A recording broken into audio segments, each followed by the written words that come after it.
नमस्कार दोस्तों, मैं दीपक चौधरी आप सभी का मुस्कान अलवी हिंदी क्लासेस में स्वागत करता हूं। आशा करता हूं आप सभी मस्त होंगे, स्वस्थ होंगे, जबरदस्त होंगे। तो आज हम आधुनिक काल के हिंदी गद्य का उद्भव और विकास, भारतेंदु पूर्व हिंदी का गद्य, 1857 की क्रांति और सांस्कृतिक पुनर्जागरण पर चर्चा करेंगे। तो चलिए हम क्लास शुरू करते हैं।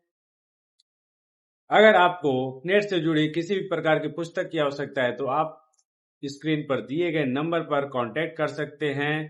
अगर आपको नेट के 2200 कहानियों का संग्रह चाहिए जो एक ही पुस्तक में चाहिए तो आप दिए गए नंबर पर कांटेक्ट कर आप अपने घर पर फ्री डिलीवरी के साथ मंगा सकते हैं। हिंदी भाषा से जुड़े नोट्स या पुस्तक तथा हिंदी साहित्य से जुड़े पुस्तक और हिंदी नेट से जुड़ी सभी कविताएं, जी हाँ, सभी कविताओं का संग्रह आप एक ही पुस्तक में आप अपने घर पर फ्री डिलीवरी के साथ मंगा सकते हैं। भारतीय एवं पाश्चात्य काव्यशास्त्र नेट के सभी नाटक, जी हाँ, 14 नाटक आप अपने घर पर फ्री डिलीवरी के साथ मंगा सकते हैं। जो हमारे पुस्तकों का मूल्य कुछ इस प्रकार है, आप दिए गए स्क्रीन पर देख सकते हैं। इसका आप हार्ड कॉपी अगर आप मंगाना चाहते हैं तो इसका प्राइस कुछ इस प्रकार है। और अगर आपको सिर्फ पीडीएफ की आवश्यकता है तो सभी पुस्तकों के पीडीएफ का मूल्य मात्र 249 रुपये है। और मैं एक बार फिर से कहना चाहता हूं, अगर आप इन पुस्तकों को मंगाते हैं तो आपको हार्ड कॉपी फ्री डिलीवरी के साथ आपके पते पर पहुंचा दिया जाएगा। तो दिए गए नंबर पर कांटेक्ट करें और पुस्तक अपने घर पर मंगवाएं। और हाँ, आप हमारे व्हाट्सएप और टेलीग्राम ग्रुप में भी जुड़ सकते हैं। व्हाट्सएप और टेलीग्राम ग्रुप में जुड़ने के लिए दिए गए डिस्क्रिप्शन में नंबर दे दिया गया है। आप जाकर उस पर टैप करें और हमारे व्हाट्सएप और टेलीग्राम ग्रुप में जुड़ जाएं, या फिर दिए गए कॉन्टेक्ट नंबर पर कांटेक्ट कर लें। आपको व्हाट्सएप और टेलीग्राम ग्रुप में जोड़ दिया जाएगा। अगर आप हमारे चैनल पर नए हैं तो हमारे यूट्यूब चैनल को लाइक सब्सक्राइब करना ना भूलें। तो चलिए अब हम क्लास शुरू करते हैं। तो सबसे पहले हम हिंदी साहित्य की भूमिका पर नजर डालते हैं। हिंदी साहित्य के इतिहास में आधुनिक काल वह युग है जब हिंदी गद्य ने गंभीरता और प्रभावी अभिव्यक्ति का स्वरूप ग्रहण किया।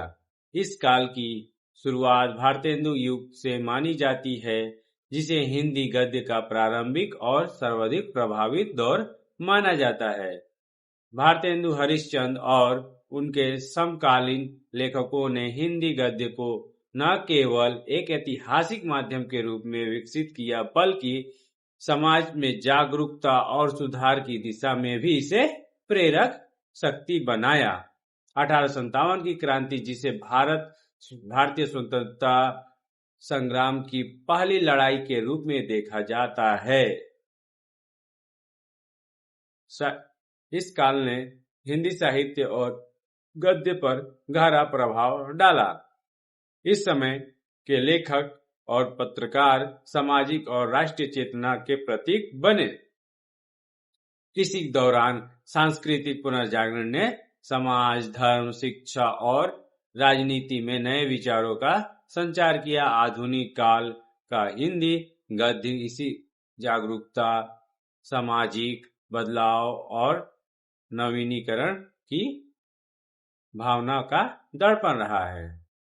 इस प्रकार आधुनिक काल में हिंदी गद्य का विकास केवल साहित्यिक उपलब्धि नहीं था, बल्कि यह समाज और राष्ट्रीय उत्थान का भी माध्यम बन गया था। आधुनिक काल की पृष्ठभूमि। चलिए अब हम आधुनिक काल की पृष्ठभूमि पर एक बार चर्चा करते हैं। हिंदी साहित्य में आधुनिक काल की पृष्ठभूमि सामाजिक, राजनीतिक और सांस्कृतिक परिवर्तनों से गहराई से जुड़ी हुई है। 19वीं सदी के मध्य में भारत पर ब्रिटिश शासन स्थापित था और देश में शिक्षा, प्रशासन और सामाजिक व्यवस्था में नए बदलाव आ रहे थे। पश्चिमी शिक्षा और विचारधारा के प्रभाव से समाज में जागरूकता बढ़ी, जिससे साहित्य में भी नवाचार और वास्तविकता की झलक दिखलाई देने लगी। भारतेंदु युग इससे पहले के गद्य और काव्य पर आधारित था, जिसमें परंपरा और लोक जीवन का मिश्रण देखने को मिलता था। लेकिन 1857 की क्रांति ने देशवासियों में राष्ट्रीय चेतना और स्वतंत्रता की भावना को प्रबल किया, जिससे लेखकों में समाज सुधार और राष्ट्र जागरण की प्रेरणा पैदा हुई। इसी समय सांस्कृतिक पुनर्जागरण में धार्मिक रूढ़िवाद, कुरीतियों और सामाजिक भेदभाव के खिलाफ विचारों को बढ़ावा मिला। इन राजनीतिक और सामाजिक परिवर्तनों ने हिंदी गद्य को आधुनिक रूप से महत्वपूर्ण भूमिका निभाई। आधुनिक हिंदी गद्य ने समाज के वास्तविक चित्र, व्यक्ति की भावनाएं, राष्ट्र प्रेम और सामाजिक समस्याओं को उजागर किया। इस प्रकार आधुनिक काल की पृष्ठभूमि व मंच तैयार करती है, जिस पर हिंदी गद्य ने अपनी सशक्त और व्यवहारिक अभिव्यक्ति विकसित की। तो हम देख सकते हैं दोस्तों कि किस प्रकार 1857 के समय, आधुनिक काल के समय हिंदी गद्य ने देशवासियों के भीतर एक राष्ट्रीय चेतना जगाने के कार्य की। यानी न केवल पुनर्जागरण का कार्य कर रहा था, बल्कि ये धार्मिक रूढ़िवादी कुरीतियों और सामाजिक भेदभाव के खिलाफ के विचारों को बढ़ावा दे रहा था। कि किस प्रकार उस समय रचनाकारों ने सामाजिक भेदभाव को बढ़ावा देने वाले तत्वों को अपना निशाना बनाया और उन पर जमकर आलोचना की। इस प्रकार हम देखते हैं कि राजनीतिक और सामाजिक परिवर्तनों ने हिंदी गद्य को एक आधुनिक रूप देने में बहुत ही महत्वपूर्ण भूमिका निभाई। तो चलिए आधुनिक कालीन पृष्ठभूमि और नवजागरण पर ध्यान देखते हैं। आधुनिकता। तो आधुनिक शब्द अधूना से बना है। किससे बना है? अधूना, जिसका अर्थ है नया या सामान्यतः आधुनिक। शब्द काल विधि सूचक शब्द है। क्या है यह शब्द? काल विधि सूचक शब्द है कि हम एक काल के रूप में इसे प्रयोग करते हैं। समय परक अर्थ में शब्द अतीत से भिन्न नवीनता का बोध कराता है, और यह शब्द अतीत यानी कि अपने इतिहास से भिन्न एक नयापन का बोध कराता है, जिसका संबंध वर्तमान से होता है। और इस शब्द का अर्थ ही होता है कि वर्तमान से जो हम नया देख रहे हैं, नया, या फिर वो नया विचार हो, नया समाज हो, जिसका गठन होता है। विचार परक अर्थ में इस शब्द का अभिप्राय जीवन के प्रति नया दृष्टिकोण, नई सोच, नए जीवन दर्शन से है।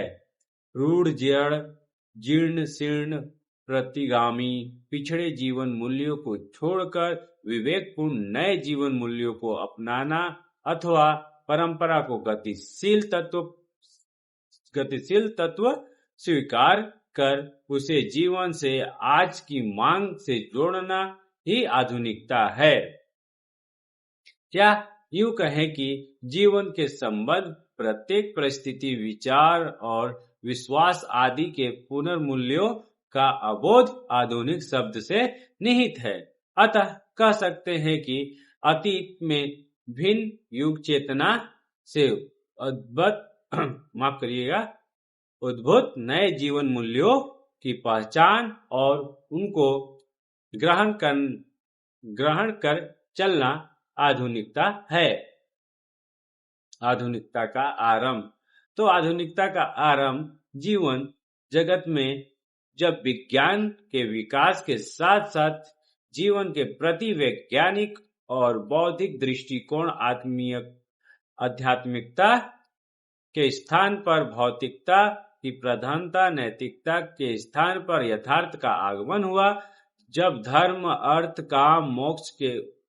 काम मोक्ष में अर्थ और काम की प्रबल विचारधारा उत्पन्न हुई, तब पुराने विचारों, मूल्यों, विश्वासों के स्थान पर नए भावबोध, विचारों, विश्वासों और मूल्यों ने लिया। तभी से आधुनिकता का पदार्पण हो गया। हिंदी साहित्य का आधुनिक काल का प्रारंभ। हिंदी साहित्य में आधुनिक काल का प्रारंभ रीतिकालीन युग के बाद सन 19वीं शताब्दी से माना जाता है। 1900 माफ करिएगा, वस्तुतः हिंदी साहित्य में आधुनिकता की आरंभिक सीमा का निश्चय करना कठिन है, क्योंकि भावों और विचारों से परिवर्तन का क्रम एक झटके से न होकर सैने होता है, यानी धीमे धीमे होता है।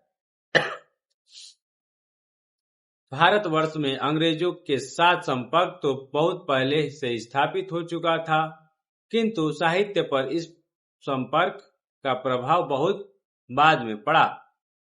आचार्य रामचंद्र शुक्ल ने सन 1843 से हिंदी साहित्य के आधुनिक काल का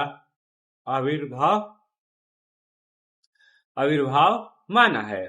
कुछ आलोचकों ने स्वतंत्रता संग्राम के आज तक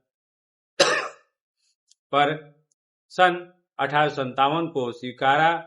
मिश्र बंधुओं ने आधुनिक काल को परिवर्तन काल नाम दिया और सन 1833 से 1868 तक सीमावधि तय की। बाद में 1869 के बाद के साहित्य को वर्तमान काल का नाम दिया गया।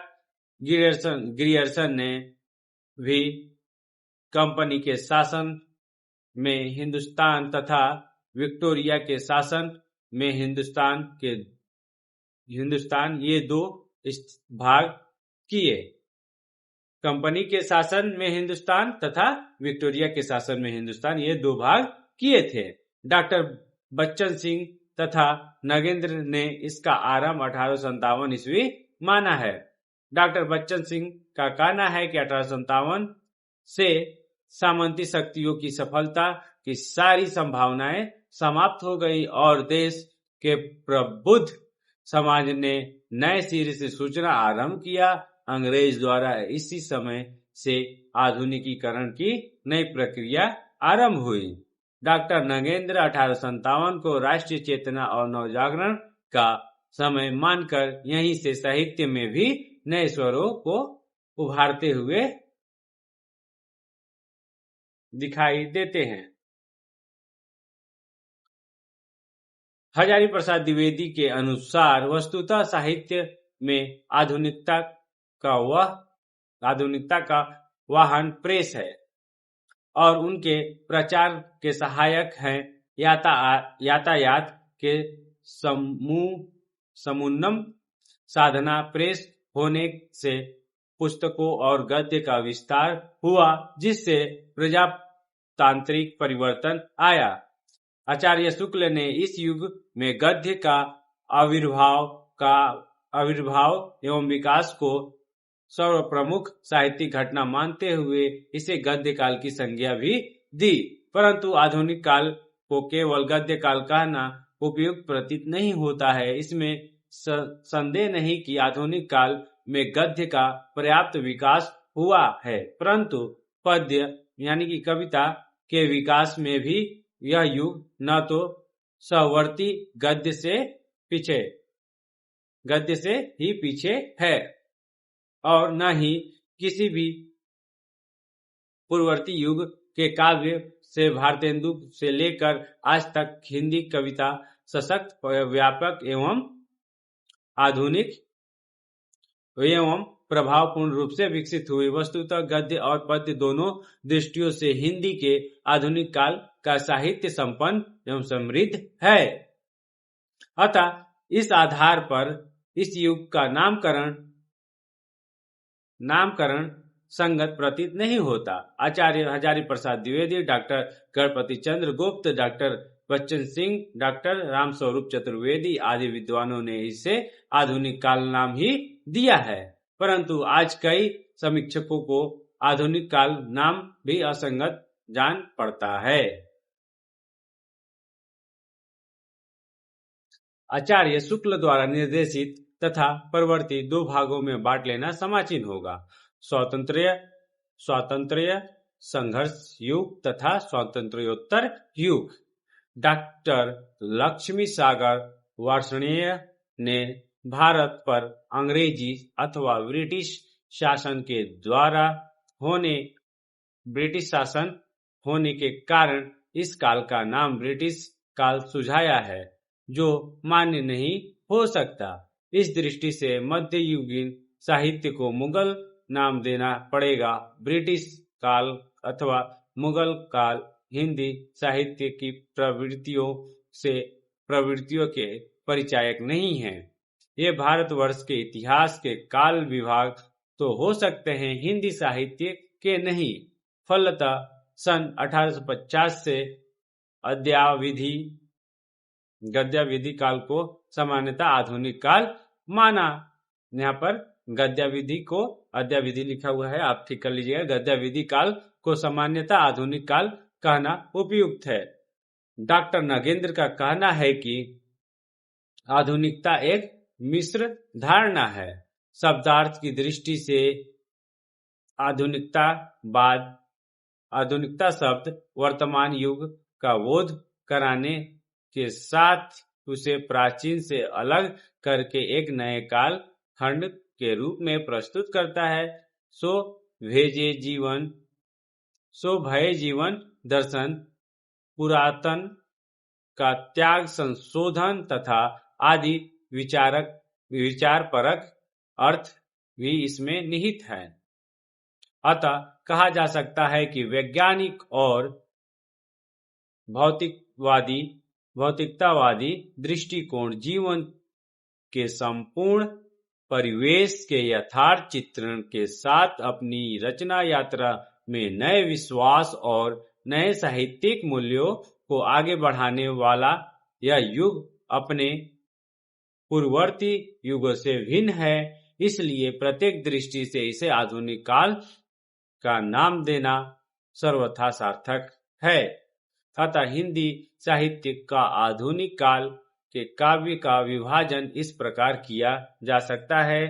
पहला है भारतेंदु युगीन काव्य, जो सन 1857 से 1900 तक मान सकते हैं। द्विवेदी युगीन काव्य जो 1901 से 1920 ईस्वी तक माना जाता है। छायावादी काव्य सन 1920 से 1935 या 36 के आसपास इसे माना जाता है। प्रगतिवादी काव्य 1936 से 1942 तक माना जाता है। उसके बाद प्रयोगवाद आता है। प्रयोगवादी काव्य का समय सीमा 1942 से 1951 और उसके बाद नई कविता जिसका समय सीमा 1951 से 1970 के आसपास माना जाता है, या फिर 1960। इसको नई कविता का लगभग 1971 तक माना जाता है। और उसके बाद साठोत्तरी कविता भी का आरंभ 1960, जैसे कि इसका नाम में हम देख सकते हैं साठोत्तरी, यानी कि 60 के बाद 60 के उत्तर में इसका आरंभ हुआ। इस प्रकार गद्य के विकास और काल विभाजन को समझने के लिए विधा विशेष में प्रख्यात मील के पत्थर के आधार पर नामकरण दिया गया, जो इस प्रकार उपन्यास के विकास के आधार पर प्रेमचंद्र पूर्व उपन्यास, प्रेमचंद्र युगीन उपन्यास, प्रेमचंद्रोत्तर उपन्यास है। वहीं नाटक के विकास के आधार पर प्रसाद पूर्व नाटक, प्रसाद युगीन नाटक, प्रसादोत्तर नाटक हमें देखने को मिलता है। आलोचना के विकास के आधार पर हम शुक्ल पूर्व आलोचना, शुक्ल युगीन आलोचना और शुक्लोत्तर आलोचना, इसी प्रकार अन्य विधाओं का भी विकास हमें देखने को मिलता है।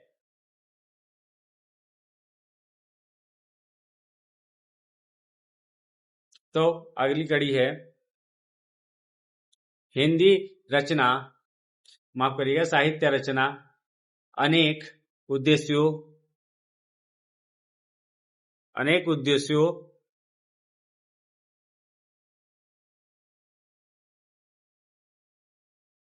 साहित्य रचना अनेक उद्देश्यों को पूर्ति के लिए होती है। लक्ष्य स्वांतः सुखाय हो या लोक रंजन, व्यष्टि या समष्टिगत जीवन की जितनी भी दशाएं और स्थितियां आदि होती है, वे सब साहित्यिक अभिव्यक्ति उपादान बनती हैं। युग की सामाजिक, राजनीतिक, धार्मिक तथा अन्य परिस्थितियां भी उसे अछूता नहीं रहने देती। परिस्थितियों के बदलने के साथ जनजीवन में भावनात्मक और चिंतनात्मक परिवर्तन आता है। यह परिवर्तन साहित्य को प्रभावित करता है। अतएव साहित्य का सृजन और विकास विविध प्रेरणाओं और परिस्थितियों के द्वारा होता है। युगानुरूप बदलती प्रवृत्तियां, अभिरुचियां और संवेदनाएं ही साहित्य में अभिव्यक्त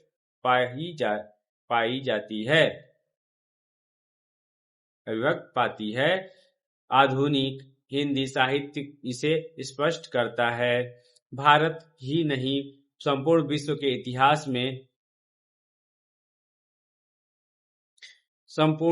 इतिहास में 19वीं सदी का मध्यांतर एक युगांतकारी समय रहा। राजनीतिक दृष्टि से फ्रेंच और रशियन क्रांति से उत्पन्न भौतिकवादी महत्वाकांक्षा वैज्ञानिक आविष्कारों की सहायता से प्रकृति पर मानव का अधिकार, यातायात एवं दूर संचार साधनों के विस्तार के साथ सिमटती धरा देश काल पर मनुष्य की विजय और शैक्षणिक चेतना के प्रसार ने सारे संसार को रूढ़ियों और अंधविश्वासों के अंधियारा गली से निकालकर नव चेतना का व्यापक क्षितिज प्रदान किया। इस विश्वव्यापी चेतना से भारत भी अप्रभावित नहीं रह सका।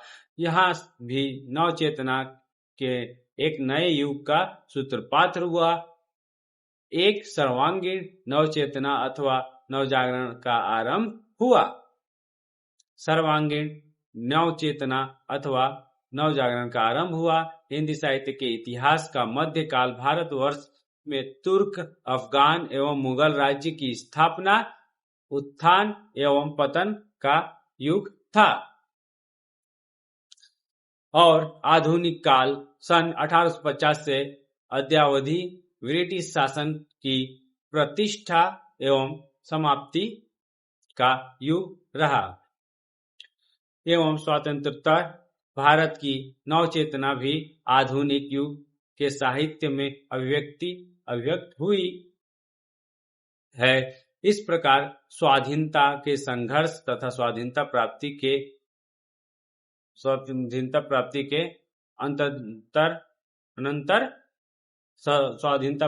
के अनंतर देश की समस्याओं तथा परिवेश का चित्रण आधुनिक काल के साहित्य में देखा जा सकता है। आधुनिक युग का साहित्य आदिकाल एवं मध्यकाल, भक्ति एवं रीतिकाल के काव्य में सर्वथा भिन्न प्रवृत्तियों का साहित्य देखने को हमें मिलता है। पद्म के साथ गद्य का विकास इस युग में सर्वाधिक महत्वपूर्ण उपलब्धि हमें देखने को मिलती है। इस युग में जिन नई काव्य प्रवृत्तियों का उन्मेष हुआ, उनके उद्भव समसामयिक परिवेश अथवा राजनीतिक, सामाजिक, धार्मिक और परिस्थितियों का अपना योगदान है। अतः आधुनिक समस्या के साहित्य के अध्ययन से पूर्व संक्षेप में इस युग के परिवेश का परिचय यहाँ प्रस्तुत है।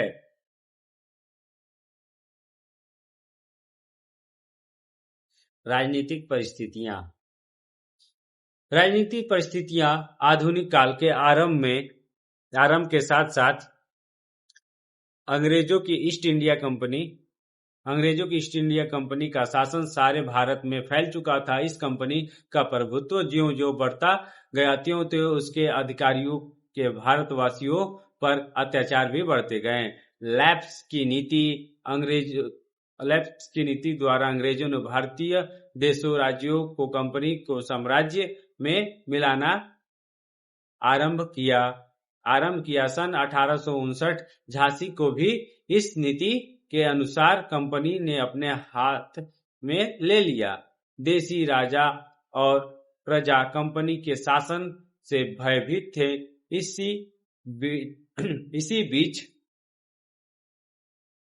इसी बीच नए कारतूसों ने कंपनी की सेना में भारतीय सिपाहियों की धार्मिक भावनाओं को ठेस पहुंचाई। इन सब कारणों से 1857 का प्रथम स्वतंत्रता संग्राम हुआ। आधुनिक काल की यह प्रमुखतम राजनीतिक घटना है। एक वर्ष तक स्वतंत्रता संग्राम की लहर चल रही थी। सन 1858 में अंग्रेजों ने इस स्वतंत्रता संग्राम का दमन किया। देसी राजाओं की सैनिक शक्ति से पहले ही नष्ट कर दी गई थी। सैनिक शक्ति द्वारा पहले ही नष्ट कर दी गई थी। इस स्वतंत्रता संग्राम की असफलता के साथ कंपनी का शासन भी समाप्त हुआ और भारतवर्ष सीधे इंग्लैंड की राजनीतिक सत्ता विक्टोरिया के शासन से समृद्ध हो गई। विक्टोरिया के शासन काल में भारतवर्ष के लिए अनेक सांत्वना देने वाली घोषणाएं की गई। धर्म में हस्तक्षेप न करने की नीति की भी घोषणा हुई। पर यह सब नाम मात्र की ही सांत्वना थी। राजनीतिक क्षेत्र में विजयी अंग्रेजों ने धीरे धीरे सांस्कृतिक क्षेत्र में अपनी सफलता के लिए पग बढ़ाए। अंग्रेजी सभ्यता, सांस्कृतिक, भाषा और साहित्य की उच्चता का प्रचार के लिए लॉर्ड मैकाले ने अंग्रेजी शिक्षा के विद्यालयों की स्थापना करवाई, जिससे भारतीय शिक्षित पाश्चात्य सभ्यता के रंगने लगे। ईसाई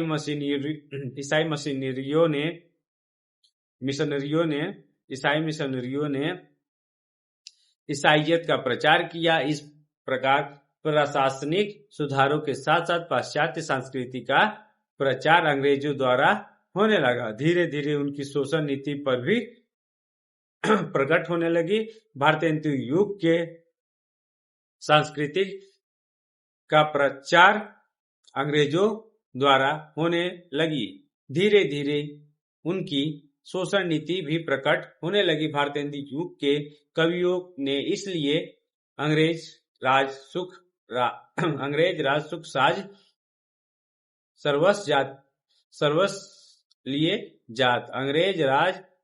जात के साथ सर्वस्व लिए जात अंग्रेज की भावना अपने साहित्य में प्रकट की है।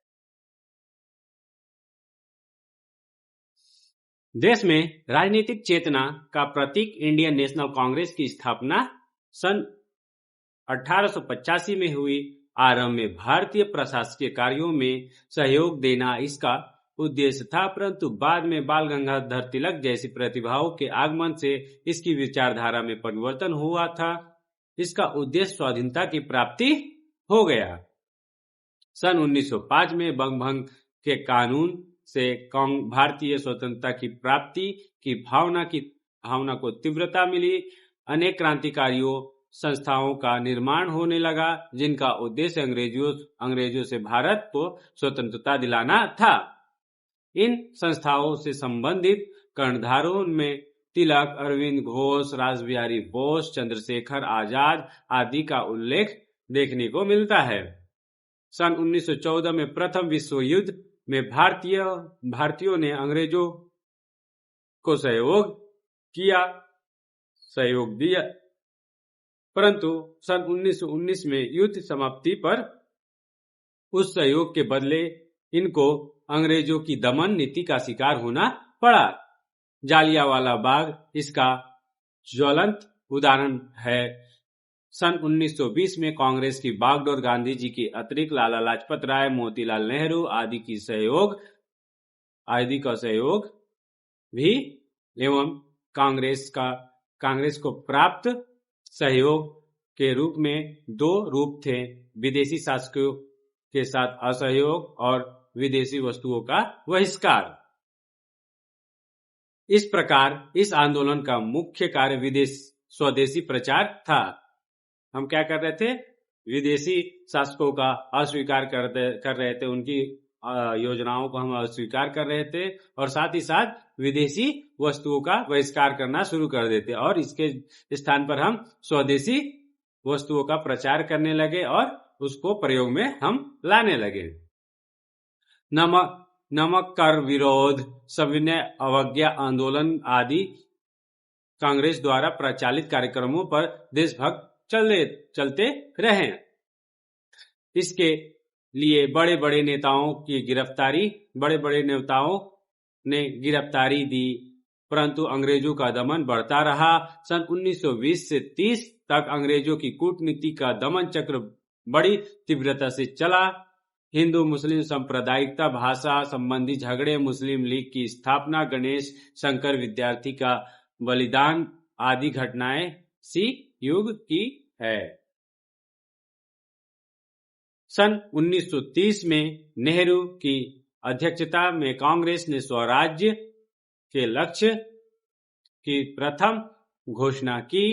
सन 1930 से 35 तक का समय राजनीतिक कमीशनों, कॉन्फ्रेंसों और संधियों का समय है।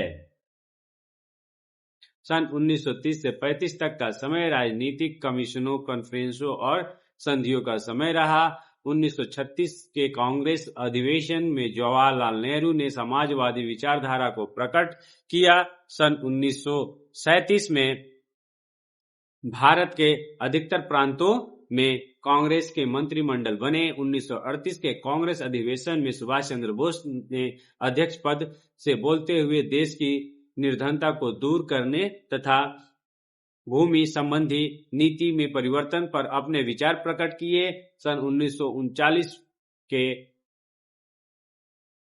दूसरे महायुद्ध में ब्रिटिश साम्राज्य के अधीन होने के कारण भारत को अनिच्छापूर्वक मतलब कि भारत का इच्छा नहीं था, फिर भी उसमें भाग लेना पड़ा। युद्ध के बाद भी दमन चलता रहा। परिणामतः कांग्रेस की ओर से सन 1942 में भारत छोड़ो आंदोलन आरंभ हुआ। सन 1945 में ब्रिटेन में उदार दल की सरकार बनी, जिसे भारतीय स्वतंत्रता आंदोलन के साथ सहानुभूति थी। सन 1946 के संविधान सभा के चुनाव में कांग्रेस को आशातीत सफलता मिली।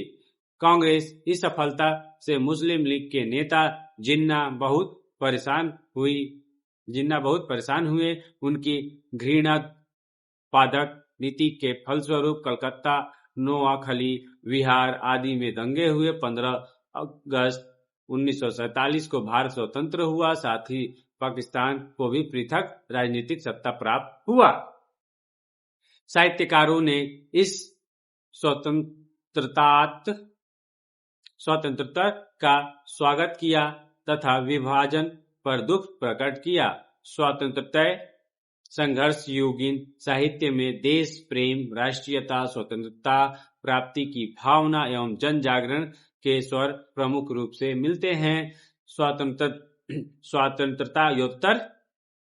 स्वातंत्र्योत्तर भारत का शासन सूत्र एक लंबे अवसर तक कांग्रेस के हाथों में रहा। शरणार्थियों की समस्या, देशी रियायतों की समस्या आदि समस्या देश के सम्मुख स्वतंत्रता के बाद भी मुख्य समस्या थी।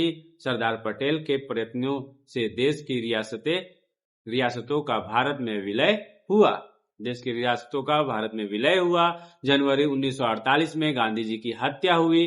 साहित्यकारों ने इस पैशाचिक कांड की भर्त्सना की। 1952 ईस्वी में स्वतंत्रता प्राप्ति के बाद प्रथम आम चुनाव में कांग्रेस विजय हुई।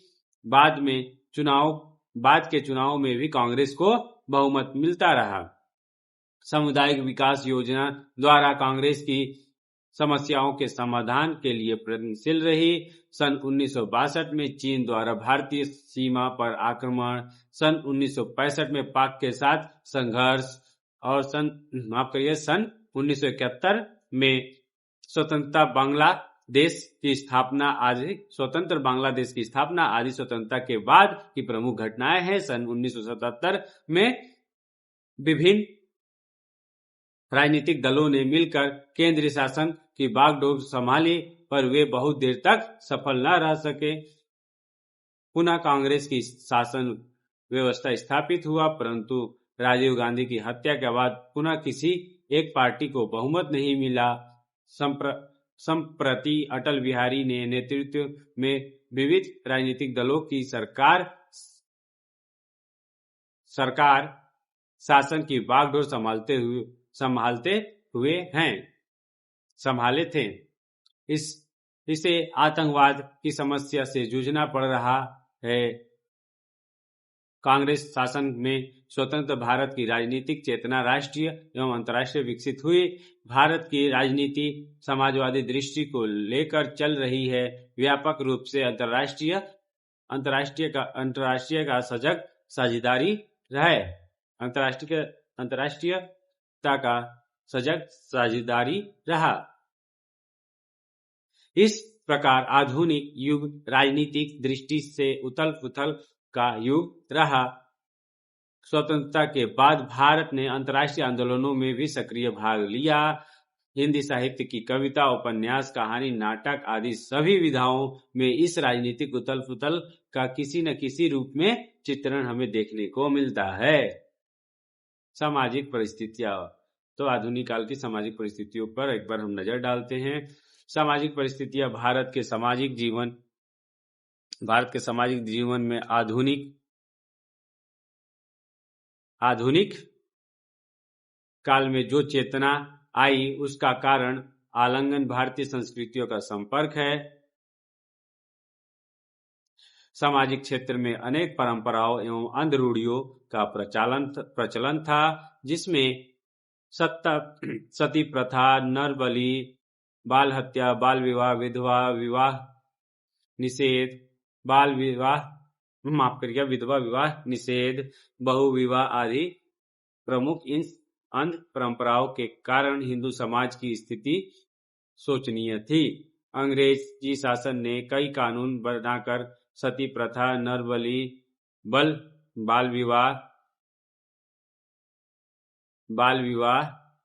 बाल हत्या आदि रोकने का प्रयत्न किया। इधर ईसाई धर्म का भारत में प्रचार होने लगा। ईसाईयत को श्रेष्ठ प्रतिपादित करने के प्रयास में ईसाई पादरियों ने हिंदू धर्म और समाज की आलोचना की। ऐसे समय में ब्रह्म समाज, आर्य समाज आदि ने आंदोलन का समाज सुधार में महत्वपूर्ण योगदान रहा। स्वामी दयानंद ने हिंदू धर्म की अनुदारता एवं कट्टरपन को दूर करने के लिए क्रांतिकारी प्रयत्न किए। दयानंद सरस्वती वैदिक संस्कृति के समर्थक थे। उन्होंने अपने भाषणों में हिंदू धर्म के बाह्याकारों, संकीर्णताओं आदि का विरोध किया। उनके प्रयत्नों से सामाजिक और धार्मिक क्षेत्र में जागृति आई। सामाजिक सुधारों के क्षेत्र में उनसे पूर्व राजा राम मोहन राय का भी नाम काफी उल्लेखनीय है। उन्होंने ब्रह्म समाज की स्थापना की थी। वे स्त्री शिक्षा, विधवा विवाह, अंतरजातीय विवाह आदि के समर्थक थे। वे स्वतंत्रता के अनन्य उपासक थे। इस संस्थाओं के अतिरिक्त राधा कृष्णन मिशन, प्रार्थना समाज तथा थियोसॉफिकल सोसाइटी ने भी आधुनिक युग के समाज को राजनीतिक, धार्मिक और सामाजिक दृष्टि से प्रभावित किया। अंग्रेजी शिक्षा का प्रभाव भी भारतीय समाज पर पड़ा है। इससे शिक्षित धर्म के लोग अंग्रेजी सभ्यता में रंग ढंग गए। साथ ही उन्हें सामाजिक जागरण भी प्राप्त हुआ। भारतेंदु और द्विवेदी युगीन साहित्य में उक्त धार्मिक सामाजिक संस्थाओं के सुधारों को किसी न किसी रूप या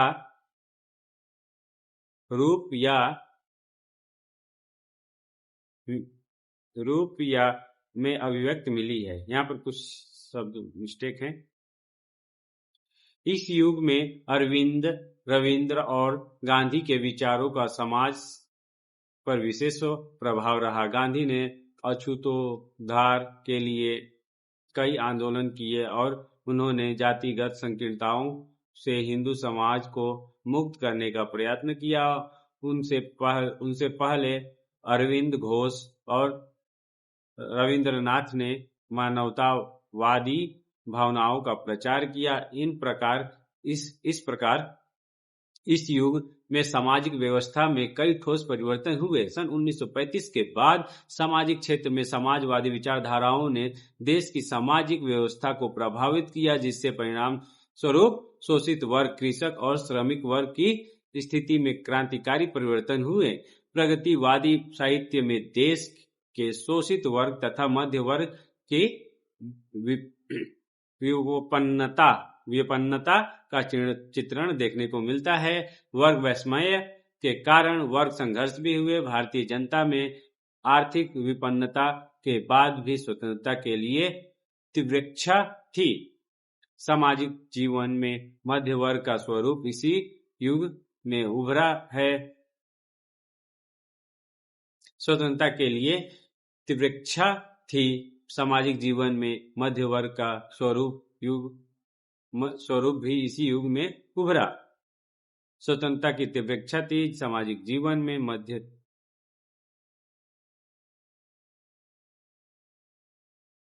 स्वतंत्रता के बाद सामाजिक स्थिति में पर्याप्त परिवर्तन आया है। जातिगत भेदभाव का निवारण, जमींदारी प्रथा का उन्मूलन, श्रमिक एवं कृषक वर्ग में सुधार, स्त्रियों की सामाजिक स्थिति में सुधार आदि के प्रयत्न सरकार ने कानून बनाकर किए थे। समाजवादी शासन की स्थापना भारत का लक्ष्य थी। पंचवर्षीय योजनाओं से देश की आर्थिक स्थिति को संपन्न बनाया जा रहा था। धार्मिक परिस्थितियां नवयुग की चेतना में इस युग में हिंदू धर्म में रूढ़िवादिता के स्थान पर स्वस्थ धार्मिक दृष्टिकोण स्थान पाते हैं। मध्यकालीन धार्मिक भावनाओं का रूप इस युग में मिलता है। धार्मिक भावना से मानवतावादी दृष्टि का विकास इसी युग में हुआ। ब्रह्म समाज, आर्य समाज, सनातन धर्म आदि के प्रचारकों ने रूढ़िगत धर्म के स्थान पर स्वस्थ, उदार एवं उदात्त धर्म को अपनाने का संदेश दिया। हिंदी के द्विवेदी युगीन काव्य में धर्म के इसी मानवतावादी रूप को अभिव्यक्ति मिली है। रामकृष्ण परमहंस, स्वामी विवेकानंद, अरविंद, स्वामी रामतीर्थ आदि धर्म सुधारकों ने इस युग के धार्मिक विचारों में क्रांतिकारी परिवर्तन किए हैं। भारतीय पाश्चात्य सांस्कृतिक विचारधाराओं के समन्वय से भारतीय वैष्णव भावना एवं आध्यात्मिकता ने मानवतावाद के रूप में अपने विचार को रूपायित किया है। स्वतंत्रता की प्राप्ति के साथ भारत में धर्मनिरपेक्ष राज्य की स्थापना हुई, जिसमें राष्ट्रीय एवं मानवतावाद को सर्वोपरि स्थान मिला। स्पष्ट है कि स्वतंत्रता प्राप्ति के बाद हमारी संस्कृति एवं धार्मिक दृष्टि आदि अतिवाद के स्थान पर समन्वयात्मक हो गई है, जिसमें वैज्ञानिक एवं बौद्धिकता की विशेष प्रेरणा हमें देखने को मिलता है। तो चलिए हम आधुनिक काल के आर्थिक परिस्थितियों को देखते हैं। आर्थिक परिस्थितियां, आर्थिक दृष्टि से यह समय यह समय भारतीय जनता के शोषण और प्रताड़ना का समय रहा। यद्यपि अंग्रेजों के आगमन से पहले पर्याप्त उन्नत उद्योग धंधे थे, परंतु अंग्रेजों ने उन्हें पूरी तरह से नष्ट कर दिया। यहाँ के कौड़ियों के भाव, कच्चा माल इकट्ठा करके उसे इंग्लैंड भेजना और तैयार माल के रूप में वापस लाकर उसे सोने के भाव बेचना, यहाँ बाबू सभ्यता का विकास उसकी सुनियोजित नीति का एक अंग था। पूंजीवादी व्यवस्था के अंतर्गत मजदूर को खाने के लाले पड़े थे, भूख और बेरोजगारी का बोलबाला था। 1857 की क्रांति से जिन लोगों ने क्रांति का साथ दिया था, उनकी जमीन छीन ली गई थी और उनका साथ नहीं दिया, उन्हें जमीन दी गई। इस तरह देश में जमींदार प्रथा का आरंभ हुआ। अंग्रेजी सत्ता के आश्रय जमींदारों ने किसानों पर भयंकर अत्याचार किया। अन्न उत्पन्न करके भी वे अन्न के एक एक दाने के लिए तरसते रहे। बंगाल में दुर्भिक्ष की स्मृति आज भी रेंगते हुए दिखाई देते हैं।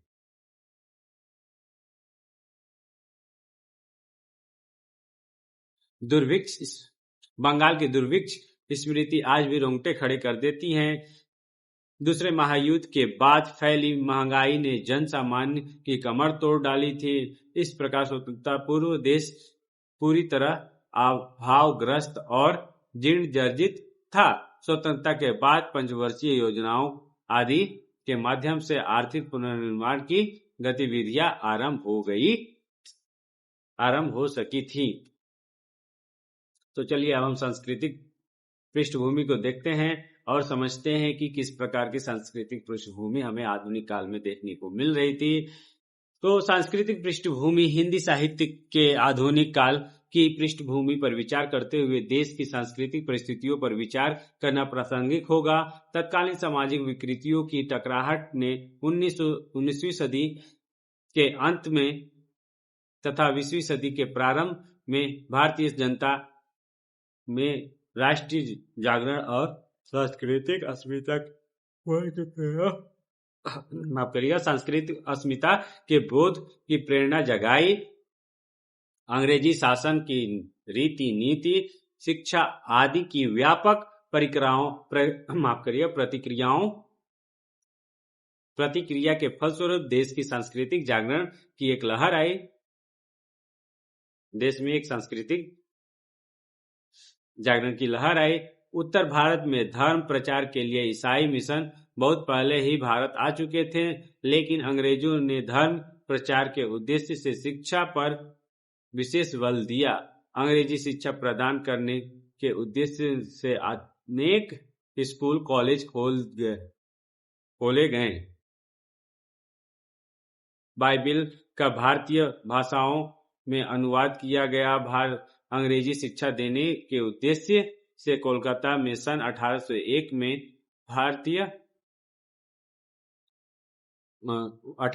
में फोर्ट विलियम कॉलेज की स्थापना की गई। मकाले की सिफारिश के अनुसार अंग्रेजी शिक्षा के माध्यम के रूप में स्वीकार किया गया। अंग्रेजी पढ़े लिखे लोगों को सरकारी नौकरियां आसानी से मिल जाया करती थी। उधर ईसाई मिशनरी अंग्रेजी शिक्षा के माध्यम से लोगों को ईसाई बनाने में लगे हुए थे। इस शिक्षा का प्रभाव देश में मध्य वर्ग और निम्न वर्ग पर बहुत गहरा पड़ा। तो आइए अब हम नवजागरण कालीन साहित्य की विशेषता, आजादी के बाद परिस्थितियों के परिवर्तन में परिणाम स्वरूप साहित्य में भी क्रांतिकारी परिवर्तन आया, जो काव्य और साहित्य तक राजाओं, श्रीमतों, नवाबों के विलास का मनोरंजक और कलात्मक साधना थी। वह दरबार की सीमा लांघकर जनसामान्य की वाणी बोलने लगा। काव्य की नाजुकता के साथ साथ विचारों को वहन करने वाले सशक्त गद्य का जन्म हुआ। गद्य के अनेक विधाओं ने साहित्य को नए नए आयाम दिए। स्पष्ट और आधुनिक स्पष्ट है कि आधुनिक काल सभी दृष्टियों से नवजागरण का काल, इस काल में नए आंदोलन, नए विचारों एवं नए सांस्कृतिक मूल्यों का प्रयोग हुए। कुछ विद्वान इसे पुनर्जागरण काल की संज्ञा भी देते हैं, लेकिन नवजागरण काल की संज्ञा कहीं ज्यादा सटीक या सार्थक जान पड़ती है। इस काल में साहित्य की जो नवीनता दिखती है, उन्हीं विशेषताओं को यहाँ प्रस्तुत किया जा रहा है। राजनीति, समाज एवं धर्म सभी क्षेत्रों में राष्ट्रीय चेतना का विकास आधुनिक युग के परिवेश की सबसे प्रमुख प्रवृत्ति है। यह राष्ट्रीय भावना आधुनिक युग की सांस्कृतिक स्थिति का निर्धारक तत्व कहा जा सकता है। आधुनिक युग के साहित्य के निर्माण में उक्त समसामयिक परिवेश का महत्वपूर्ण योगदान है। इसके साथ ही अनेक भारतीय एवं पाश्चात्य विचारधाराएं एवं आदर्श अभिव्यंजनावाद, रूपवाद, समाजवाद, मानवतावाद, यथार्थवाद, मनोविश्लेषणवाद, प्रतीकवाद, व्यक्तिवाद, अस्तित्ववाद, गांधीवाद आदि ने हिंदी साहित्य के आधुनिक युग को प्रभावित किया। तो चलिए अब हम भाषा की परिवर्तन यात्रा को देख लेते हैं कि किस प्रकार और किस दौर से होते हुए भाषा का किस किस रूप में परिवर्तन हुआ। तो हिंदी भाषा का विकास और परिवर्तन भारतीय उपमहाद्वीप के सामाजिक, सांस्कृतिक और ऐतिहासिक परिवर्तनों के साथ गहराई से जुड़ा हुआ है। इस यात्रा को समझने के लिए इसे मुख्य रूप से 3 प्रमुख चरणों में देखा जा सकता है। प्राचीन और मध्यकालीन हिंदी। आदिकाल और भक्तिकाल में भाषा स्वरूप मुख्यतः अवधी, ब्रज और संवत जैसी बोलियों पर आधारित था। जैन साहित्य, नाथ सिद्ध साहित्य और भक्ति साहित्य ने इन बोलियों में गद्य और काव्य की रूपरेखा विकसित की। इस काल की भाषा में लोक जीवन की सरलता और भावनाओं की स्पष्ट अभिव्यक्ति दिखाई देती है। भारतेंदु पूर्व युग। 19वीं सदी के मध्य में हिंदी में गद्य का प्रारंभिक विकास हुआ। इस समय की भाषा मिश्रित खड़ी हिंदी बोली थी। लेखकों ने सामाजिक सुधार, शिक्षा और जागरूकता के लिए सरल और जनसुलभ भाषा का प्रयोग किया। आधुनिक हिंदी और सांस्कृतिक पुनर्जागरण। 1857 की क्रांति और ब्रिटिश शिक्षा प्रणाली ने हिंदी भाषा में नई शैली और शब्दावली को जन्म दिया। आधुनिक हिंदी गद्य ने सामाजिक, राजनीतिक और सांस्कृतिक बदलावों को दर्शाने के लिए सरल, प्रभावशाली और स्पष्ट भाषा अपनाई। हिंदी भाषा ने धीरे धीरे साहित्यिक और दैनिक जीवन दोनों क्षेत्रों में अपने उपयोग का विस्तार किया। तो चलिए अब प्रेस और शिक्षा को देख लेते हैं कि इस प्रकार की प्रेस उस समय प्रयोग किया जा रहा था और प्रेस का क्या क्या योगदान रहा, शिक्षा का क्या क्या योगदान रहा। तो आधुनिक हिंदी गद्य के विकास में प्रेस और शिक्षा का बहुत ही महत्वपूर्ण योगदान रहा। 19वीं सदी में ब्रिटिश शासन के तहत शिक्षा और प्रेस ने समाज में नई चेतना और विचारों को जन्म दिया। प्रेस का योगदान हिंदी समाचार पत्र, पत्रिकाएं और साप्ताहिक साहित्यिक पत्रिकाएं समाज में जागरूकता फैलाने का माध्यम बनी। भारतेंदु हरिश्चंद्र ने हिंदी पत्रकारिता की नींव रखी और सामाजिक सुधार, शिक्षा, राजनीतिक जागरूकता और मौलिक मूल्यों पर प्रकाश डाला। प्रेस ने लोगों तक ज्ञान, सूचना और विचारों को पहुंचाने में सरल और प्रभावशाली भाषा का प्रयोग किया। वहीं शिक्षा का योगदान ब्रिटिश शिक्षा प्रणाली ने नई वैज्ञानिक, तार्किक और आधुनिक सोच को समाज में प्रवेश दिया। शिक्षा के प्रसार से हिंदी लेखकों को नई शैली, शब्दावली और अभिव्यक्ति के नए साधन मिले।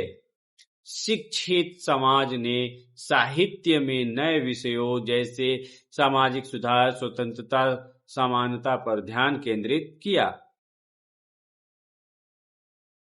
औपनिवेशिक प्रभाव, तो हिंदी भाषा के विकास में औपनिवेशिक प्रभाव को देखते हुए हम देख सकते हैं कि हिंदी साहित्य और गद्य के आधुनिक विकास में ब्रिटिश औपनिवेशिक शासन का गहरा प्रभाव रहा। 19वीं और 20वीं सदी में भारत पर ब्रिटिश शासन ने समाज, शिक्षा, प्रशासन और सांस्कृतिक जीवन में कई बदलाव लाए, जिनकी हिंदी साहित्य पर स्पष्ट प्रभाव पड़ा। शिक्षा और विचारधारा में बदलाव, अंग्रेजी शिक्षा और नई ज्ञान विधियों के प्रवेश से वैज्ञानिक सोच, तर्क शक्ति और आलोचनात्मक दृष्टि का विकास हुआ। शिक्षित वर्ग ने परंपरागत, रूढ़िवादी और अंधविश्वासों पर सवाल उठाए और सुधारवादी विचारों को बढ़ावा दिया। प्रेस और साहित्य के प्रभाव में हम औपनिवेशिक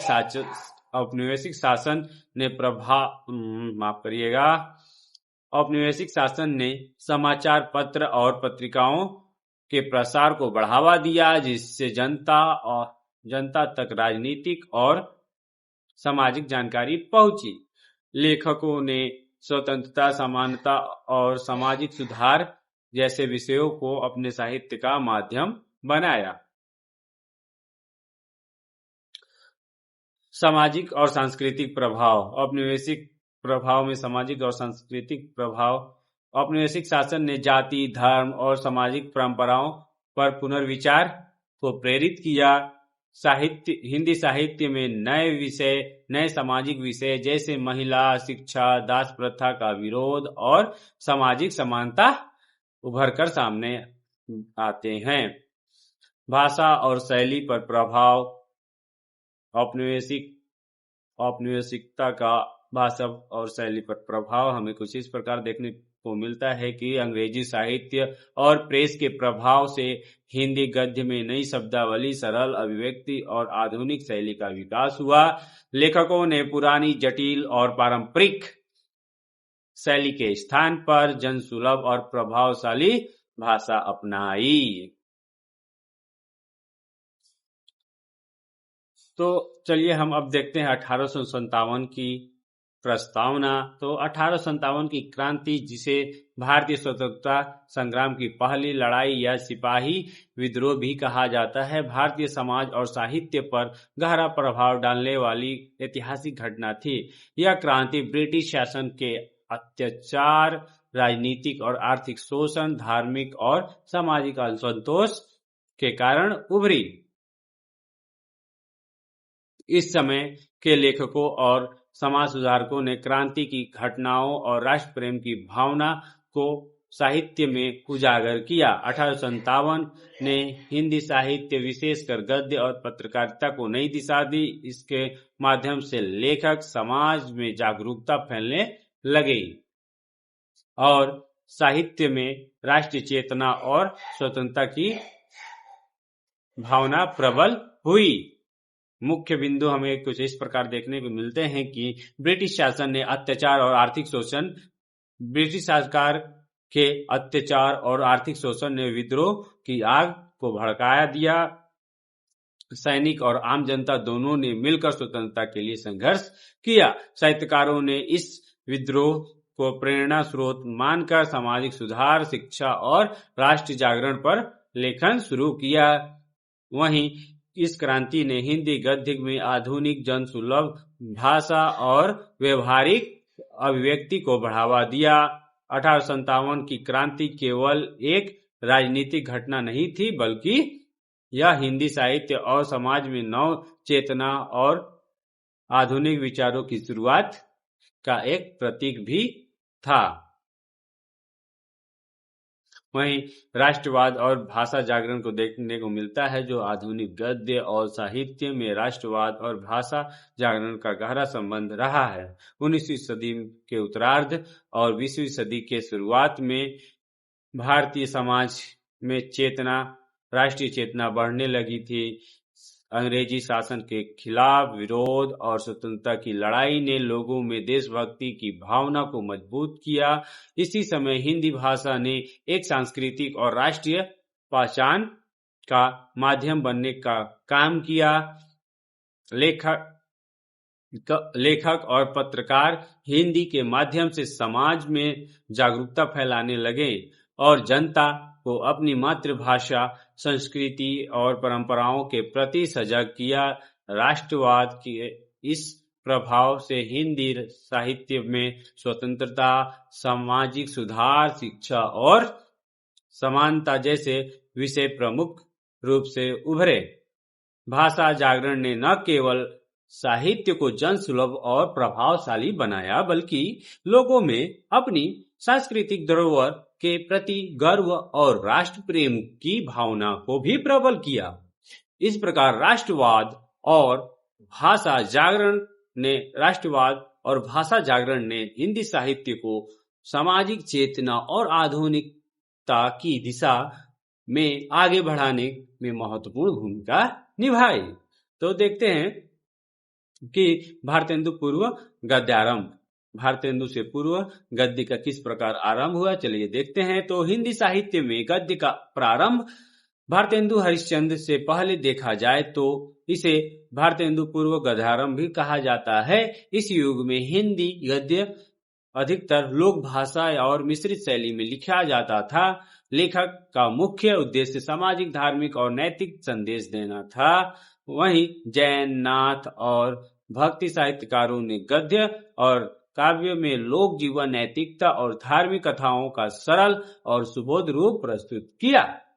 भारतेंदु पूर्व युग में समाचार पत्र और पत्रिकाओं का विकास प्रारंभिक अवस्था में था।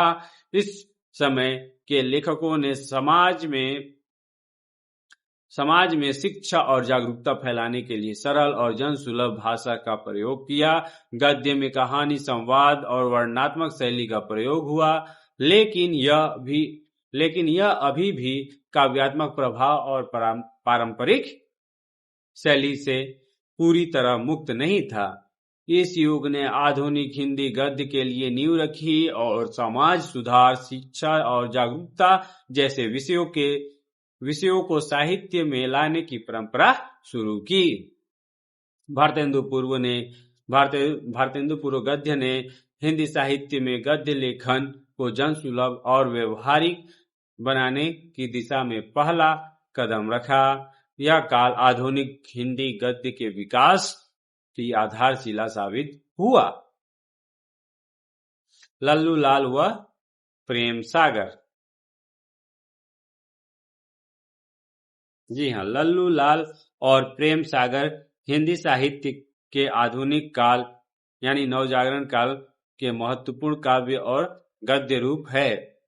इन दोनों कृतियों ने समाज और साहित्य में नई चेतना पैदा करने में योगदान दी। लल्लू लाल एक लोकप्रिय कथा, काव्य या उपन्यास शैली की रचना थी, जिसमें प्रेम, साहस और सामाजिक मूल्यों का चित्रण होता था। यह आम जनता में पढ़ाई जाने वाली साहित्यिक कृति थी और इसके माध्यम से समाज में नैतिक शिक्षा और जीवन के मूल्यों का प्रचार हुआ। लल्लू लाल की भाषा सरल, आकर्षक और भावनात्मक थी, जिससे यह जनता के बीच बहुत ही लोकप्रिय हुई। प्रेम सागर हिंदी साहित्य का एक महत्वपूर्ण कथा संग्रह या साहित्यिक उपन्यास माना जाता है। इसमें प्रेम, भक्ति और मानवीय भावनाओं का सुंदर चित्रण देखने को मिलता है। प्रेम सागर में साहित्यिक और नैतिक संदेश भी शामिल होते थे, जो पाठकों में चेतना और नैतिकता का विकास करते थे। इस कृति का साहित्यिक मूल्य इसलिए भी है क्योंकि यह हिंदी साहित्य को लोक भाषा और सरल शैली में प्रस्तुत करती है। दोनों ही कृतियां लल्लू लाल और प्रेम सागर नवजागरण काल के हिंदी साहित्य में सामाजिक जागरूकता, नैतिक शिक्षा और प्रेम भावनाओं के प्रसार का माध्यम बनी। इनकी भाषा सरल और भावपूर्ण होने के कारण आम जनता के बीच अत्यंत लोकप्रिय रही और माफ करिएगा, आधुनिक हिंदी गद्य और कथा साहित्य में विकास में योगदान दिया। तो चलिए हम फोर्ट विलियम कॉलेज का भी हिंदी के विकास में फोर्ट विलियम कॉलेज का महत्व देखते हैं। तो फोर्ट विलियम कॉलेज हिंदी और भारत में आधुनिक शिक्षा तथा साहित्य के विकास में एक महत्वपूर्ण स्थान था। इसे 1800 ईस्वी में कोलकाता के तत्कालीन कलकत्ता में स्थापित किया गया था। इसका मुख्य उद्देश्य ब्रिटिश अधिकारियों को भारतीय भाषाओं, संस्कृति और प्रशासन से परिचित कराना था। कॉलेज में संस्कृत, फारसी, हिंदी और अन्य क्षेत्रीय भाषाओं का अध्ययन कराया जाता था। फोर्ट विलियम कॉलेज का हिंदी साहित्य पर विशेष प्रभाव पड़ा। यहाँ कई विद्वानों ने मिलकर हिंदी, बांग्ला और उर्दू में नई साहित्यिक कृतियां तैयार की और भाषाई शोध किया। कॉलेज ने न केवल भाषा शिक्षण को बढ़ावा दिया बल्कि व्याकरण, शब्दकोश, अनुवाद और आधुनिक साहित्य विधाओं के विकास में भी योगदान दिया। इसके परिणाम स्वरूप हिंदी गद्य और कविता में नई शैली और सरल भाषा का प्रचलन बढ़ा। संक्षेप में फोर्ट विलियम कॉलेज ने भाषा, साहित्य और शिक्षा के क्षेत्र में नवजागरण का मार्ग प्रशस्त किया। आधुनिक हिंदी साहित्य की नींव रखने में महत्वपूर्ण भूमिका निभाई। मिशनरी और गद्य हिंदी साहित्य के आधुनिक काल में एक महत्वपूर्ण भूमिका निभाते हैं। ब्रिटिश शासन के दौरान भारत में आए मिशनरी ने न केवल धर्म प्रचार के लिए आए थे बल्कि उन्होंने शिक्षा और साहित्य के विकास में भी योगदान दिया। मिशनरी संस्थानों ने स्कूल, कॉलेज और प्रकाशन केंद्र स्थापित किए जहां भारतीय भाषाओं का अध्ययन और साहित्यिक कार्य संपन्न हुआ। उन्होंने हिंदी गद्य को व्यवस्थित और सरल बनाने का कार्य किया। मिशनरियों ने धर्म ग्रंथों, कहानी, उपन्यास और शिक्षाप्रद ग्रंथों का अनुवाद और प्रकाशन किया जिससे आम जनता तक साहित्य पहुंच सका। इसके अलावा मिशनरियों ने हिंदी के व्याकरण और शब्दकोश तैयार किए जिससे हिंदी भाषा का शुद्धिकरण और विकास संभव हुआ। उनकी प्रेरणा से हिंदी में नई गद्य रूप आया जो सरल, स्पष्ट और सामाजिक संस्कारयुक्त था। संक्षेप में मिशनरी कार्यों ने हिंदी गद्य में साहित्यिक एवं आधुनिकीकरण और भाषा सुधार में अहम भूमिका निभाई और समाज में शिक्षा, नैतिकता और चेतना के प्रसार में महत्वपूर्ण योगदान दिया। गद्य भाषा संघर्ष हिंदी साहित्य के आधुनिक नवजागरण काल में महत्वपूर्ण घटना थी जो हिंदी भाषा के विकास और मानकीकरण से जुड़ी है। इसका मुख्य कारण था हिंदी गद्य के रूप और शैली को लेकर भाषाई मतभेद और विचारधाराएं उत्पन्न हो गई थी। पृष्ठभूमि अंग्रेज के शासन में शिक्षा और प्रशासन के लिए साधारण और समझने योग्य भाषा की आवश्यकता थी। हिंदी में गद्य का विकास प्राचीन काल में बहुत सीमित था। अधिकतर साहित्य काव्य और धार्मिक ग्रंथों तक सीमित था। संस्कृत, ब्रज और अवधी के मिश्रण से हिंदी गद्य की भाषा कई रूपों में विकसित हो रही थी जिससे एक रूपता की समस्या उत्पन्न हुई। मुख्य संघर्ष भाषा शैली को लेकर मतभेद। कुछ विद्वान संस्कृत वर्धन गद्य के पक्षधर थे। कुछ लोग चाहते थे कि गद्य सरल, सहज और जनता के समझ आने योग्य हो। कुछ भाषाओं का प्रयोग माफ करिएगा, भाषा उपभाषाओं का प्रभाव, ब्रज, अवधी और अन्य क्षेत्रीय भाषाओं का मिश्रण गद्य में प्रयोग हो रहा था, जिससे मानकीकरण मुश्किल हो गया। प्रेस और मिशनरी योगदान, पत्र पत्रिकाएं और मिशनरी प्रकाशन भी भाषा रूप में बदलाव की दिशा में सक्रिय थे। परिणाम यह हुआ कि धीरे धीरे गद्य की सरल, स्पष्ट और जनता के अनुकूल शैली का विकास हुआ। यह संघर्ष हिंदी साहित्य और आधुनिक रूप देने और राष्ट्रभाषा की दिशा तय करने में सहायक साबित हुआ। इसके कारण हिंदी गद्य में साहित्यिक गुणवत्ता और पठनीयता बढ़ी और हिंदी भाषा ने लोकप्रियता और स्थायित्व प्राप्त किया। नवजागरण का स्वर हिंदी साहित्य और समाज में एक ऐसी चेतना है जिसने आधुनिक काल में सामाजिक, राष्ट्रीय और बौद्धिक जागरूकता को जन्म दिया। यह स्वर अंग्रेजों के औपनिवेशिक शासन, नई शिक्षा प्रणाली और प्रेस के माध्यम से उत्पन्न हुआ। इस समय में समाज सुधार, महिला शिक्षा, जातिवाद और कुरीतियों के खिलाफ आंदोलन की शुरुआत हुई। साहित्य में स्वर कविताओं, गद्य, उपन्यास और नाटकों के माध्यम से प्रकट हुआ, जिसमें भारतेंदु हरिश्चंद्र, मैथिली शरण गुप्त और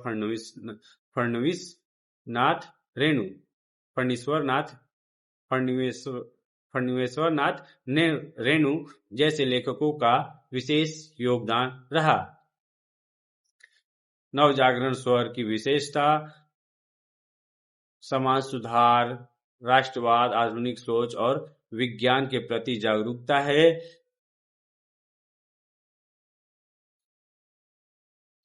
इसने हिंदी भाषा को सरल, प्रभावशाली और लोकप्रिय बनाने में भी मदद की।